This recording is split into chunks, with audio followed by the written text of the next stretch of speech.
Welcome back to the Good Marshal is Universal podcast.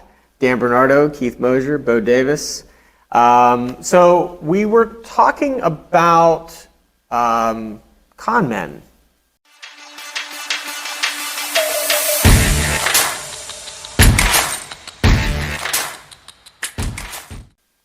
Yeah, we were. But we didn't really talk about crooks.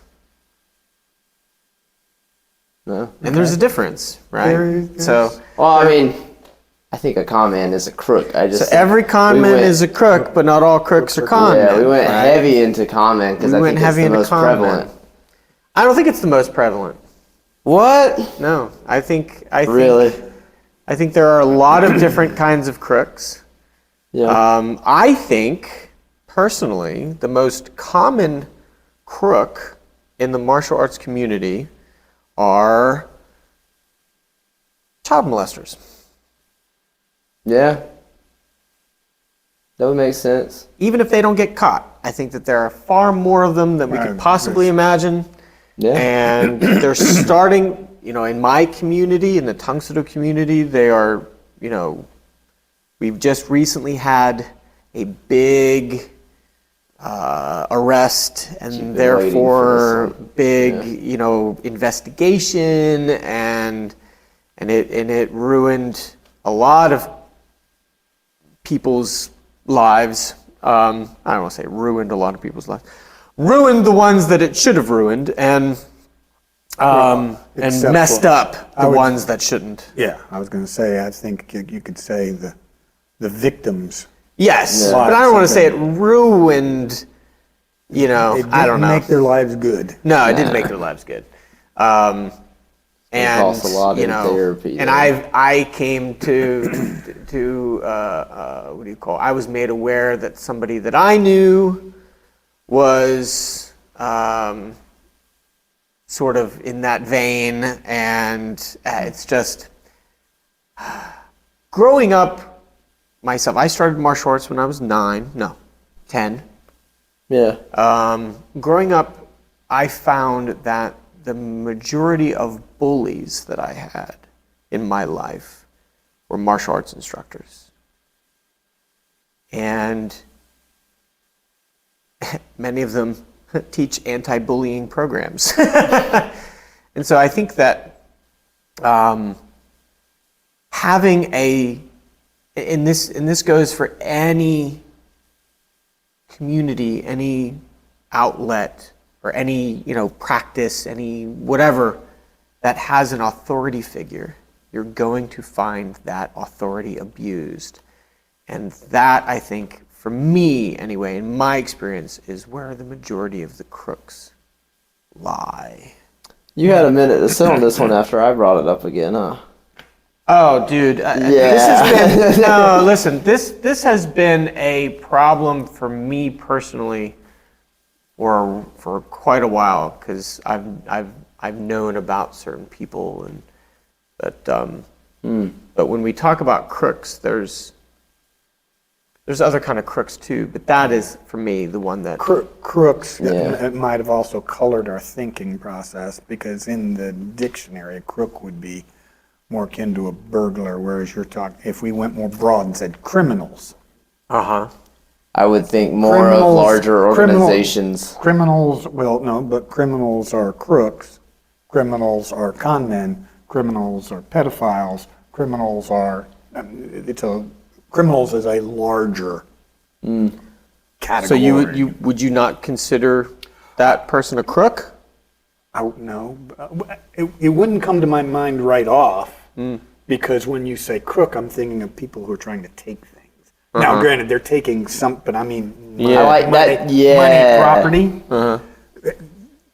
If you went to Warner Brothers in 1955 and said, I want a cartoon about a crook, he'd have a mask on, and he'd be with a long hat, looking like the Hamburglar, and he's going to rob something. Whereas if you said, I want a criminal, it could be any number of things. It could be any number of things. So I'm not saying it's wrong. It's just saying it may have, certainly in the initial episode, that word may have colored my thinking. Made you think more of a con man. made me think more of those in martial arts who use their martial arts school or whatever for specific kinds of gain, con men and cheating on charges and stuff like that. But that is a valid point. I would add the caveat, no more prevalent than, as you said at the end, in any other social setting. It's not churches, sports teams. It's hard for a church. I mean, you could call some people like Olson a con man, but it would be hard for most local churches to incorporate con men as part of their church. We just had a dude get arrested at a church over in West Columbia. He was stealing a bunch of money. I know super people con- like that. But it wasn't a con man. That was a steal. That was that's a crook. Right. And so what I'm saying, when originally came up, I was trying to connect martial arts to the thing. I think I just get used to seeing it online as this asshole doing chi moves, and I'm like, yeah, that's the crook right there. That's aggravating. That's the crook right there, dude. That's what came up to my mind. But again, as Dan is pointing out, you'll see the guy online who will be smiley and happy and working with kids, and that guy may be the one who's the real problem. Because I would rather accept that con men are common. I would rather accept that there are crooks than knowing there are abusers. Yeah. I mean, that's especially all ones criminals who are seemingly good people, and then you're like, no, you're not.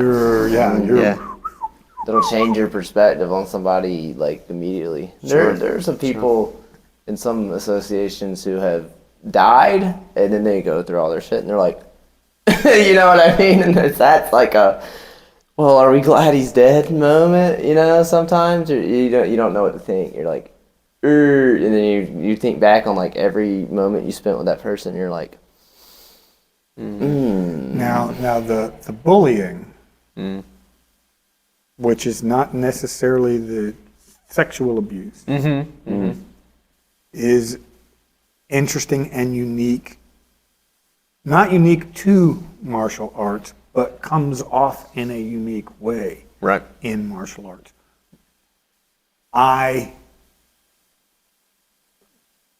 Since it's martial arts, it's about being strong and learning how to beat up the other guy, and you almost can fall into, I need to be not rough, but hard on my students in order to teach them, and you can become, I did it myself, you can become a bully with absolutely good intentions. Yeah, I do it from time to time. I've noticed that. I was known, Nancy would call me the king of pain.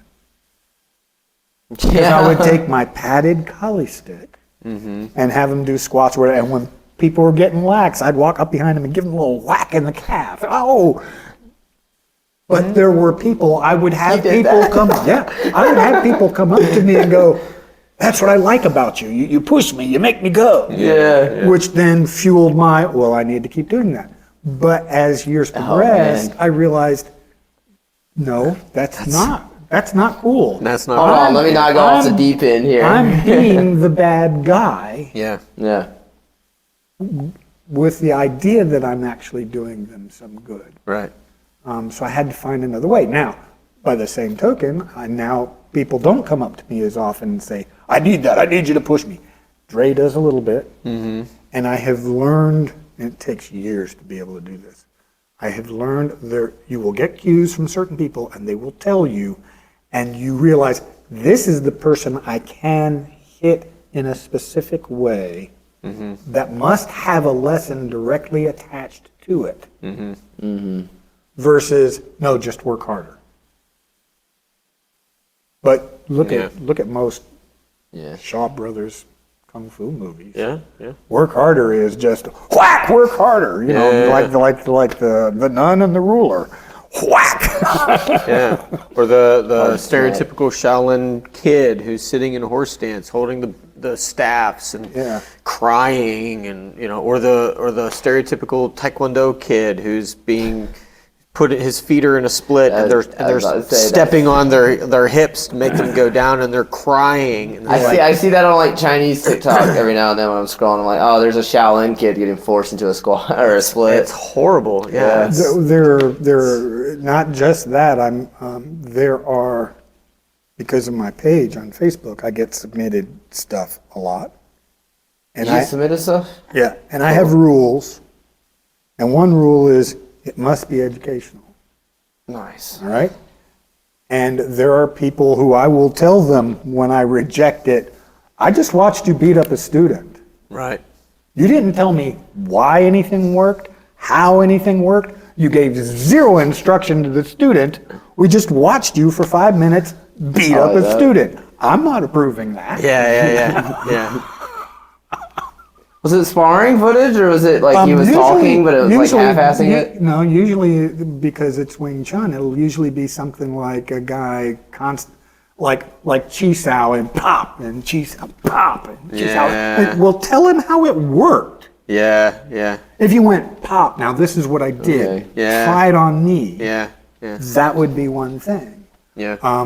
But I've also seen, or at least years ago, people kind of got the idea that there's only certain things I'll take.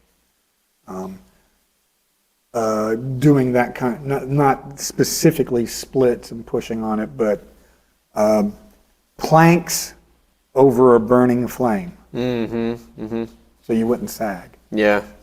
Dude, that's not training, that's torture. Yeah.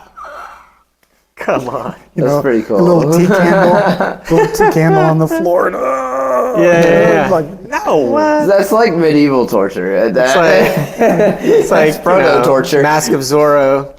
Yeah. He's doing push-ups over the candles, and then he would get whipped. Like, this isn't real life.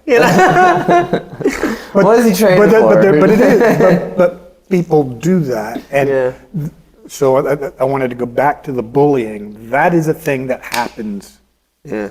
Not only in martial arts, but martial arts lends itself to it if a person is not really thoughtful about it and considerate and figures out how to avoid that. It can put up this illusion in front of you. Yeah, there's other ways that you get bullied in martial arts too. Not just physical bullying, but there's a lot of emotional bullying.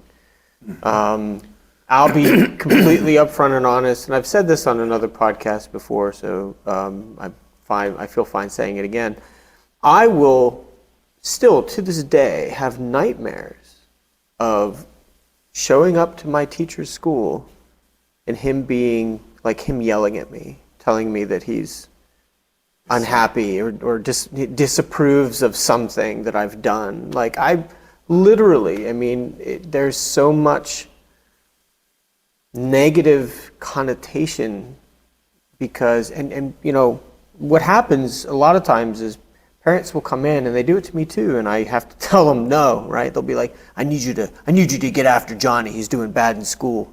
That's not my job. Yeah, you were never like that with me when I was a kid. Whenever I screwed up and my daddy you took me aside and you just, dude, you being stern to me hurt more than anything. I was like, oh, fuck, I'm fucked up. And I would go home and feel bad. But I'm not going to do that. Yeah. Heavily. That is not. It's about how you do it, if you do it, but it's not like. It's not what every kid needs. No, and it's not just that. Like you would do something. Like I would do something, and I would get a phone call. Like I would do, even when I owned a school, right? So I'm like, I owned my school from 2000. Well, yeah. So I owned the North Huntington School in 2006 to 2008, right? So I'm 22, right? 22 to 24, and I would teach something, I would do something, and I would get a call, and he'd be like, "What are you doing? What are you teaching?" And I'd be like, I'm sorry, sir. I'm sorry. Like, that sort of emotional abuse is far more prevalent than physical abuse.